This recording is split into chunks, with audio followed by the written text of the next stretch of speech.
बच्चों आप सबका स्वागत करता हूँ हमारे 11th क्लास अकाउंटेंट्स के इस सेगमेंट के अंदर। और बच्चों जैसा कि हमारा जो अभी चैप्टर चल रहा है that is the basic term.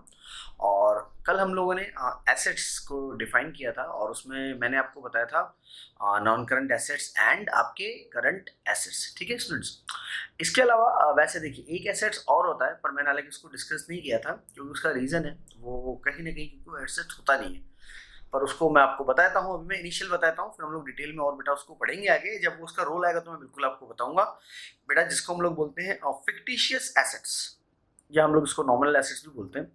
तो बच्चों फिक्टिशियस एसेट्स या नॉमिनल एसेट्स क्या होता है सर? बच्चों कहने के लिए एसेट्स होता है, पर ये इस तरह के एसेट्स होते हैं जिनका मार्केट प्राइस जीरो होता है, निल होता है, यानी कि आप उनको मार्केट में सेल नहीं कर सकते हैं।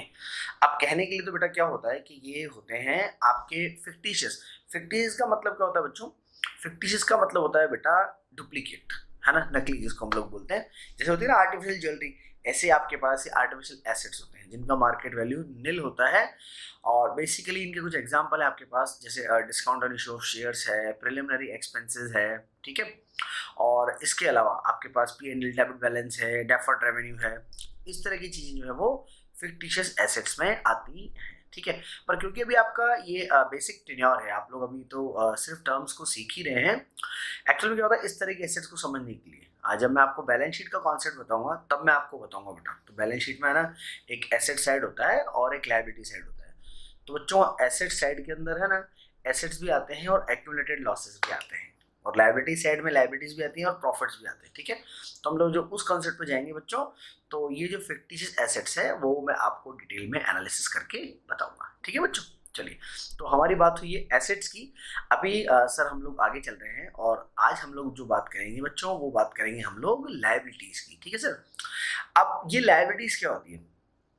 तो सर प्रैक्टिकल तो हमने आजकल सुना था कि लायबिलिटीज जिम्मेदारी, है ना। लेकिन अभी हम लोग क्योंकि बिजनेस की बात कर रहे हैं बच्चों, तो बिजनेस में लायबिलिटीज का मीनिंग क्या होता है ये मैं आपको बता देता हूँ।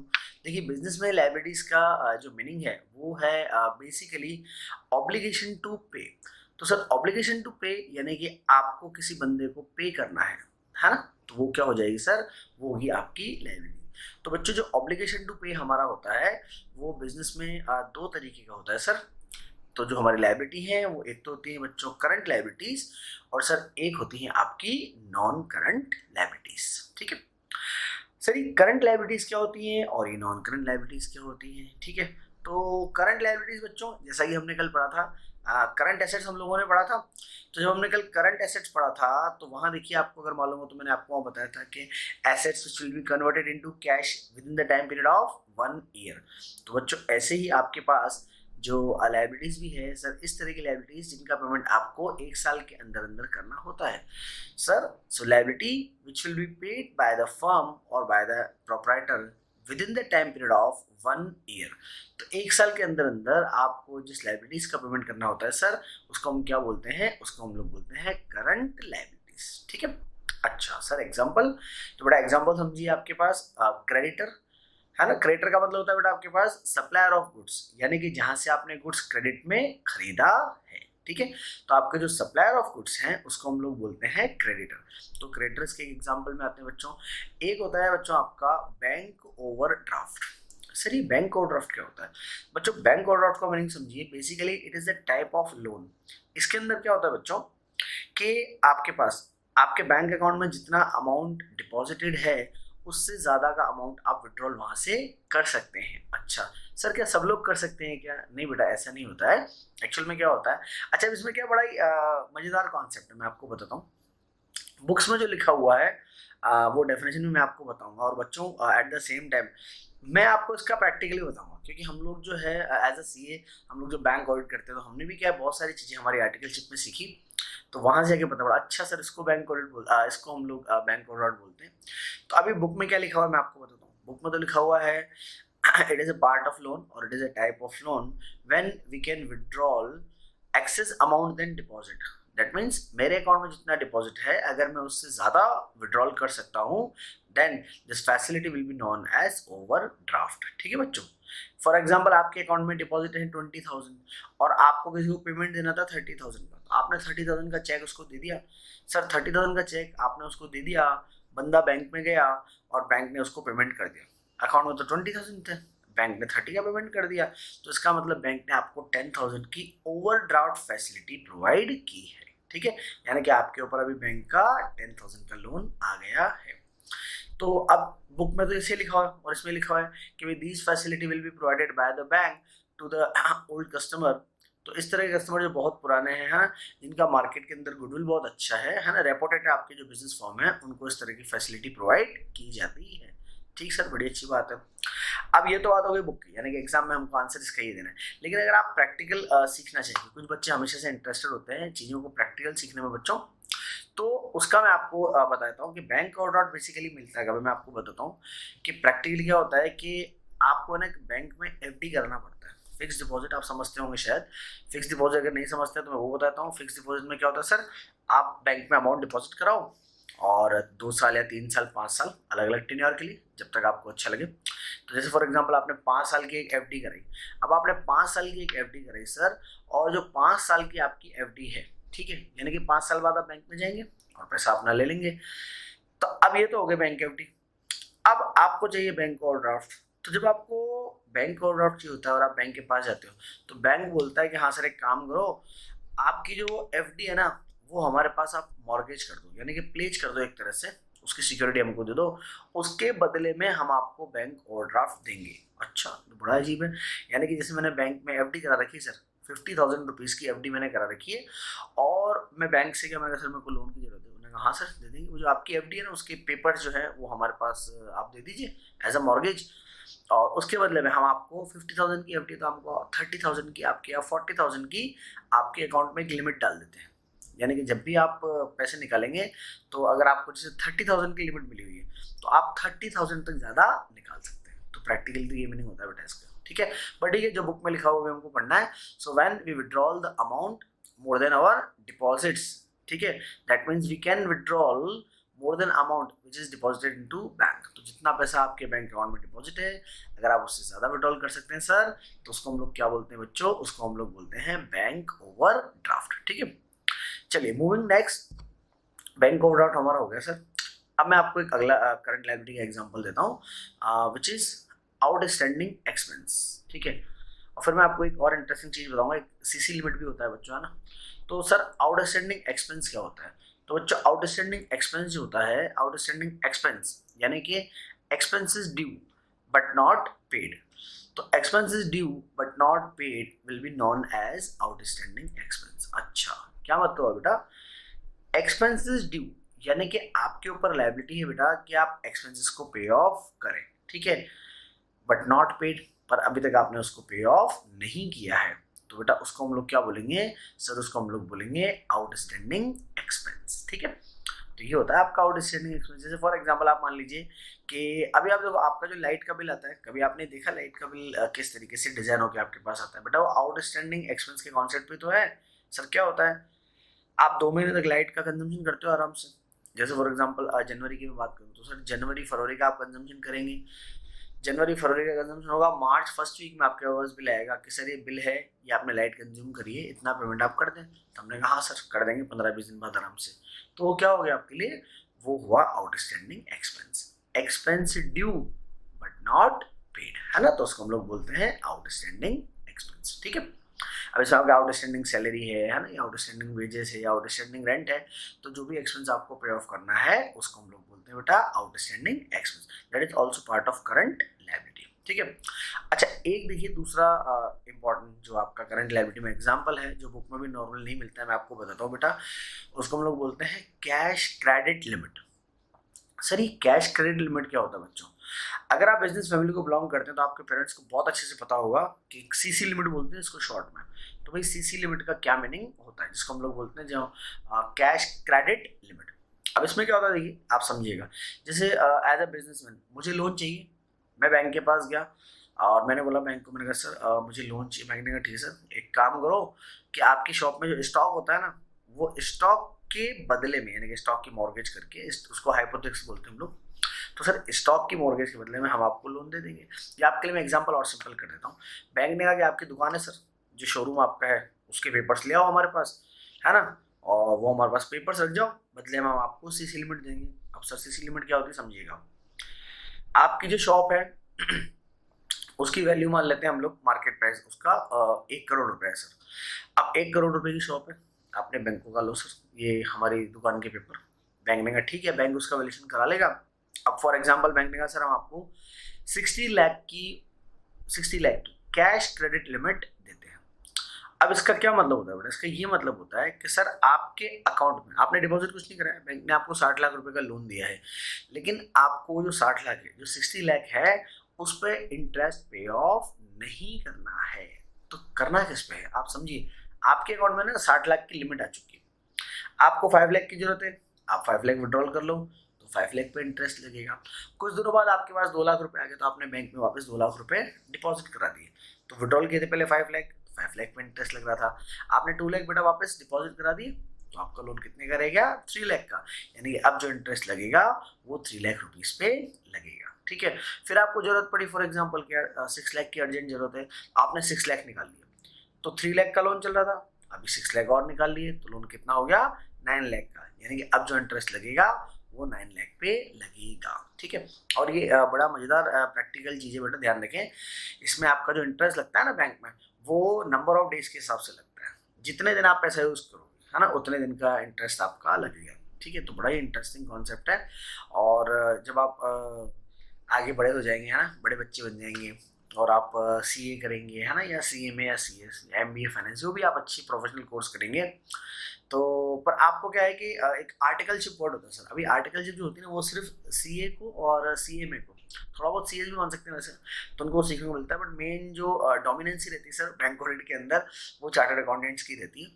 तो आप जब जाएंगे है ना अपने बॉस के साथ में, तो एक वर्ड होता है बड़ा आर्टिकलशिप, तो बैंक में आपको ले जाएगा आर्टिकलशिप के लिए। यानी कि आप क्या करेंगे, बॉस आपके साथ चलेंगे, हम उनके जो एक तरह के पीए हो गए सर, तो हम हमारे बॉस के साथ जाएंगे बैंक के अंदर ऑडिट करने। तो वहाँ आपको बहुत सारी चीज़ें सीखने को मिलेगी। तो वहाँ क्या होता है, बैंक में एक सॉफ्टवेयर होता है जिसको हम लोग फिनेकल बोलते हैं, और इन्फोसिस कंपनी ने उसको डिज़ाइन किया था, तो वो फिनेकल पे आपको काम करना आएगा। तो उसमें बहुत सारी चीज़ें आपको सीखने को मिलेंगी। तो ऐसा एक इंसिडेंट मैं आपको बताता हूँ। एक बार क्या होता है कि लीप ईयर होता है, लीप ईयर में 366 डेज होते हैं ना, नॉर्मल ईयर में 365 होते हैं। तो एक बैंकर ने क्या करा कि जो इंटरेस्ट उनका सॉफ्टवेयर होता है, सॉफ्टवेयर में सारा काम चलता है, तो इंटरेस्ट कैलकुलेट कर लिया 365 डेज का, जबकि इंटरेस्ट कितना लगना था 366 डेज का लगना था बेटा, एक दिन का घपला आ रहा था।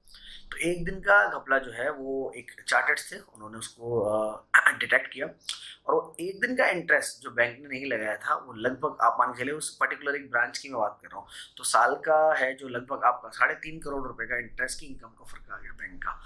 तो बहुत अच्छी चीज़ें आपको सीखने को मिलेंगी जब आप सीए में आएंगे, चार्टर्ड अकाउंटेंसी में या सीएमए के अंदर जाएंगे आर्टिकलशिप करने में, तो आपको चीज़ें सीखने को मिलेंगी। और अभी तो आप छोटे छोटे बच्चे हैं और अभी हम लोग इनिशियली पढ़ रहे हैं। चलिए तो हम लोग और आगे बढ़ते हैं बच्चों। तो हमारा टॉपिक चल रहा है करंट लायबिलिटी, और मैंने आपको बोला बच्चों करंट लायबिलिटी में क्या होता है, liability which will be paid with in the time period of 1 year. इसमें मैंने आपको मीनिंग बताया क्रेडिटर का, bank overdraft, CC limit, outstanding expense. ठीक है, चलिए तो अब आपको ले चलते हैं आगे हम। ये देखिए बेटा आपका जो क्लासिफिकेशन ऑफ लायबिलिटी आप देख पा रहे हैं, और इसके अंदर आप देखिए 2 तरह की लायबिलिटीज है बच्चों, एक नॉन करंट और एक करंट। अब करंट में देखिए आपके पास अकाउंट पेबल, क्रेडिटर को ही बोलते हैं वैसे है ना, उसमें अलग एक वर्ड होता है बिल्स पेबल, वो भी मैं आपको बताऊंगा आगे। बैंक ओवरड्राफ्ट है, शॉर्ट टर्म लोन है, current portion of long term debt. Current portion of long term debt मतलब ये क्या होता है, जैसे आपने कोई लोन ले रखा है 5 साल का, तो उसमें ये होता है कि 5 साल का जो आपका लोन है ना बेटा, उसमें थोड़ा थोड़ा पैसा आप हर साल पे ऑफ करते जाओगे। फॉर एग्जाम्पल आपने लोन लिया 5 लाख का फॉर 5 ईयर, और आपको 5 ईयर में पे ऑफ करना है, तो 5 लाख का लोन है 5 ईयर में पे करना है, यानी कि ऑन एन एवरेज हर साल 1 लाख रुपए पे करना है बेटा। तो आप लोन को पता है कैसे दिखाओगे, total loan 5 lakh, sir 1 lakh तो इस साल ही पे करना है, तो 5 लाख में से 1 लाख तो आ जाएगा करंट लायबिलिटी में, और 4 लाख चल जाएगा लॉन्ग टर्म लायबिलिटी में, है ना। तो ये वो बोल रहा है कि current portion of long term debt, यानी कि जो आपको करंट ईयर में पे ऑफ करना है। देन एक्रूड एक्सपेंस, जो ऑलरेडी मैं आपको बता चुका हूँ, जिसको बेटा हम लोग बोलते हैं आउटस्टैंडिंग एक्सपेंस बोलते हैं। ठीक है, एंड देन एक्सेट्रा, फाइन। अब देखिए एक तो होगी लायबिलिटी आपकी करंट लायबिलिटी, बेटा एक होता है आपके पास लॉन्ग टर्म लायबिलिटीज। अच्छा सर ये लॉन्ग टर्म लायबिलिटीज क्या है, तो सर जो लॉन्ग टर्म लायबिलिटीज का मतलब है बड़ा सिंपल है, करंट लायबिलिटी जो आपको 1 साल में पे ऑफ करनी है, लॉन्ग टर्म लायबिलिटी जिसका जो पेमेंट बेटा आपको करना है वो करना है after 1 year. That means liability which will be paid in 2 to 5 years, that will be known as long term liabilities, or more than 5 years. तो कुल मिला के 1 साल से ज़्यादा टाइम पीरियड में अगर आपको पेमेंट करना है बेटा तो उसको हम लोग क्या बोलते हैं, उसको हम लोग बोलते हैं लॉन्ग टर्म लायबिलिटी. ये क्या होता है, जिसमें आपको बताऊँ, मॉर्गेज लोन होता है. मॉर्गेज लोन में क्या होता है कि आप बहुत सारा बड़ा पैसा एक साथ ले लेते हैं और पूरे ही लोन अमाउंट पे पैसा चालू रहता है.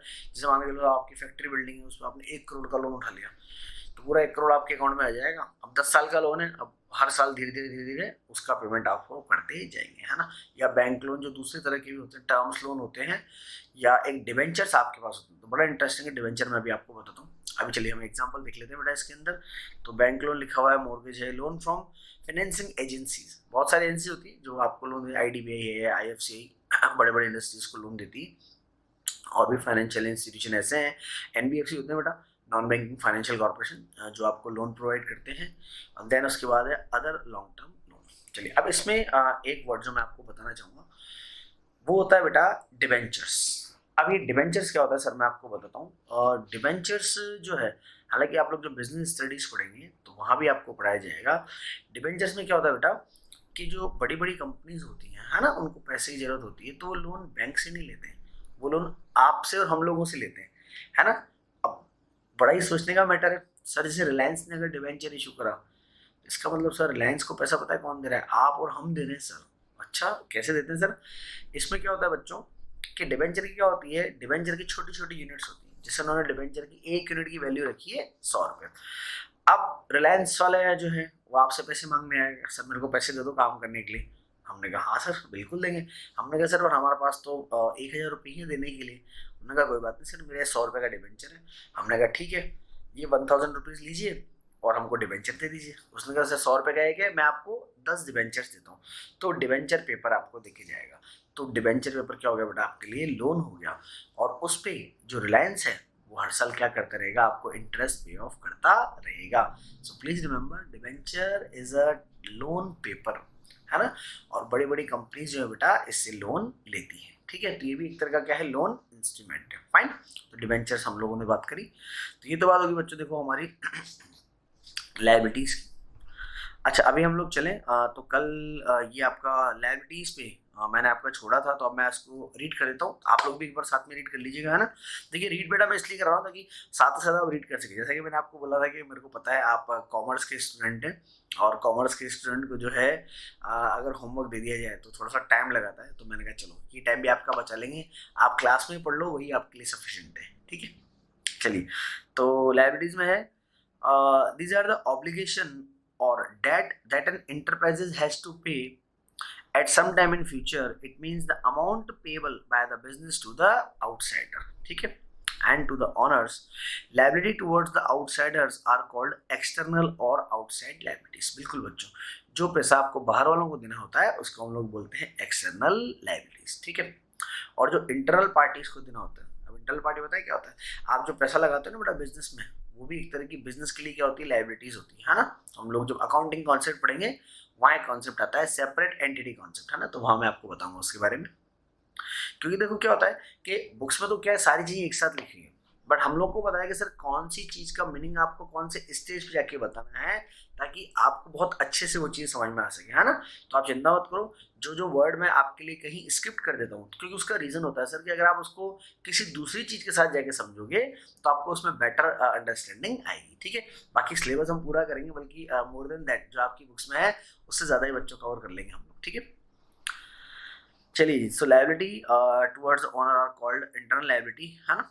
अब दो तरह की लायबिलिटी होती है, एक तो होती है current liability. These are payable during a course of a year और within a operating cycle of a business. Operating cycle मतलब जो एक बार में आपका टर्न अराउंड पूरा होता है. वैसे तो ऑपरेटिंग साइकिल का मीनिंग मैं आपको बताता हूँ क्या होता है. देखो ऑपरेटिंग साइकिल पता है कहाँ से स्टार्ट होती है. सबसे पहले क्या होता है, आप गुड्स खरीदते हो बेटा, ठीक है. आपने गुड्स खरीदे क्रेडिटर से, फॉर एग्जाम्पल क्रेडिट में गुड्स आपने खरीद ली, ठीक है, या कैश में खरीद लिए पर आपने खरीद ली. फिर आप क्या करते हो बेटा, उस गुड्स को अगर आप ट्रेडर हो तो डायरेक्ट बेच दोगे, और अगर आप मैन्युफैक्चरर हो तो उसको फिनिश गुड्स बनाओगे. फिर सर उसको आप डेटर्स को सेल करोगे.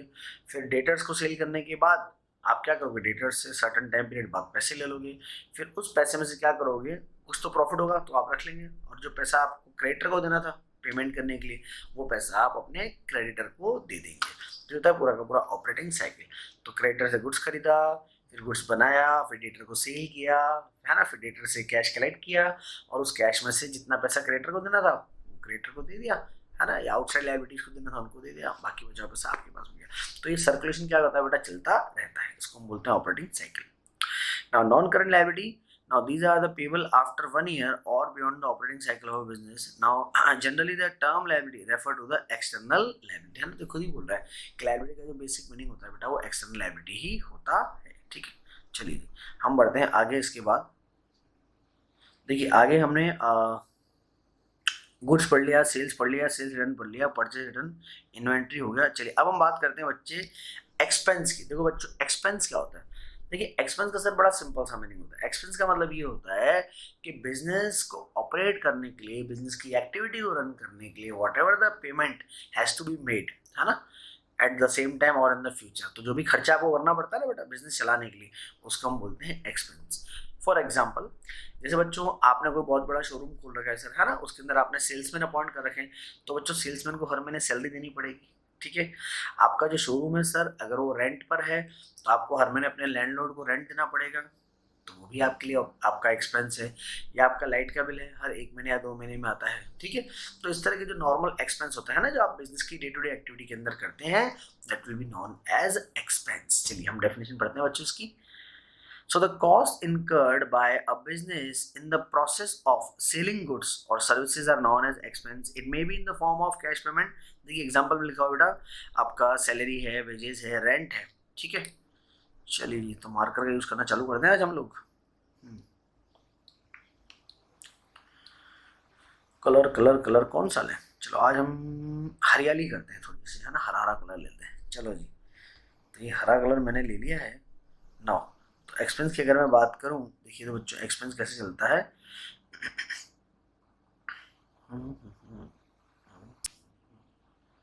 चलिए जी, तो ये आप देख सकते हैं आपका एक्सपेंस, ठीक है। तो कैश पेमेंट की बात कर रहा था, ये आपका salary, wages, rent, reduction in the value of assets, cost of goods sold etcetera.